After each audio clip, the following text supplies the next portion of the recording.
गर्दिशों का गम न कर, वक्त की गर्दिशों का गम न कर, क्योंकि हौसले मुश्किलों में ही पलते हैं। जय हिंद दोस्तों, स्वागत है आप सबका अपने चैनल लाइफ क्रेजी विद फौजी में। दोस्तों, एक बार एक प्रोफेसर क्लास ले रहे थे। क्लास में सब विद्यार्थी उनके लेक्चर सुन रहे थे और पूछे गए सवालों का जवाब दे रहे थे। लेकिन उस क्लास में एक विद्यार्थी ऐसा था जो चुपचाप बैठा रहता था। प्रोफेसर ने पहले दिन ही उसको देख लिया था, लेकिन जब 4-5 दिन वो ऐसे ही बैठा रहा तो क्लास के बाद प्रोफेसर ने उस विद्यार्थी को अपने केबिन में बुलाया और उससे पूछा कि क्या बात है, तुम क्लास में गुमसुम रहते हो, कुछ सवालों का जवाब भी नहीं देते, क्या कुछ परेशानी है क्या? इस पर वो विद्यार्थी बोला, सर वो कुछ अतीत में मेरे साथ ऐसा हो गया था कि मैं परेशान रहता हूँ। प्रोफेसर बहुत ही भले इंसान थे। उन्होंने उस विद्यार्थी को एक दिन अपने घर बुलाया। विद्यार्थी के आने के बाद उन्होंने उनको बिठाया और बोला, तुम बैठो, मैं तुम्हारे लिए शिकंजी बना के लाता हूँ। वो किचन में गए और शिकंजी बनाने लगे। उन्होंने शिकंजी में जानबूझ के नमक ज़्यादा डाल दिया। वो शिकंजी लेके आए और विद्यार्थी को दिया। जब विद्यार्थी ने जैसे ही उसको पिया तो उसको मुंह अजीब सा हो गया। प्रोफेसर ने पूछा, क्यों, क्या हुआ, शिकंजी अच्छी नहीं लगी? विद्यार्थी बोला, नहीं सर। तो फिर विद्यार्थी ने शर्माते हुए बोला, सर शिकंजी में नमक ज़्यादा है।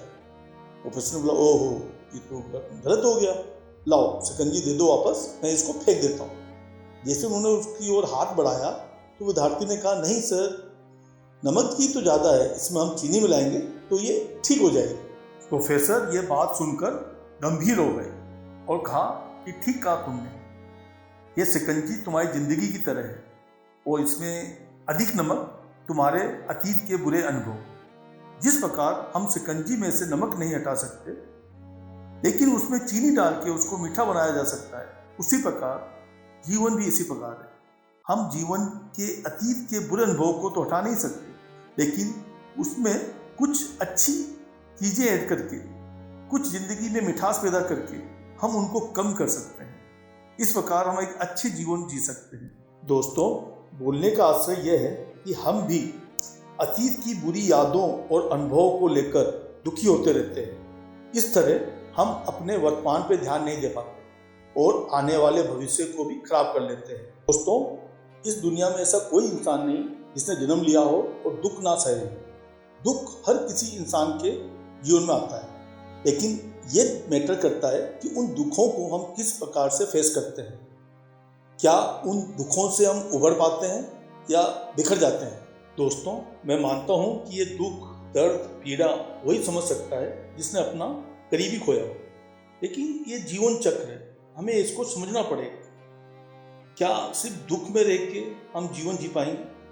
क्या ऐसा करके हम उस दुख को पाल के हम अपने परिवार में, अपने बच्चों को, अपने समाज को क्या संदेश देना चाहते हैं? दुख को टैकल करने के 2 तरीके हैं, एक नकारात्मक, एक सकारात्मक। तो पहले हम बात करेंगे नकारात्मक। जो व्यक्ति इसको नेगेटिव साइड से सोचेगा तो वो यही सोचेगा कि यार, इस दुनिया में सबसे दुखी आदमी मैं ही हूँ, भगवान हमेशा मुझे ही दुख देता है। ऐसा सोच सोच के वो दुख पालता रहेगा और ऊपर जाके वो दुख भरे गाने सुनने लग जाएगा, कुछ नशा करने लग जाएगा, धीरे धीरे उसको एंजाइटी होने लग जाएगी, वो डिप्रेशन में चला जाएगा, तो वो जीवन नहीं जी पाएगा। दोस्तों, तो ये तो रहा नकारात्मक। वहीं पर दूसरा आदमी इसको सकारात्मक रूप से इमोशनल इंटेलिजेंस का यूज करके भी जी सकता है, टैकल कर सकता है। वो समझ सकता है कि ठीक है, कोई चला गया, उसका साथ यहीं तक लिखा हुआ था, आगे जिंदगी है, उसको जीना है, आगे जिम्मेदारी निभानी है।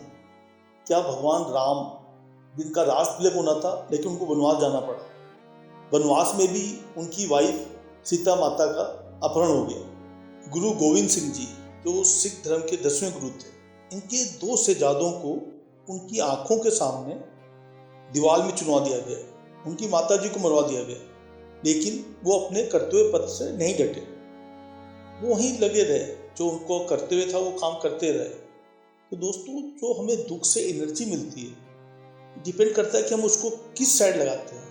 अगर हम पॉजिटिव साइड लगाएंगे तो हम बहुत कुछ कर सकते हैं। उनको एक इंस्पायरिंग सोर्स बना के हम उसको बहुत सारे कार्य कर सकते हैं। भरत माझी बिहार के गया जिले के गहलोर गांव के एक मजदूर आदमी थे।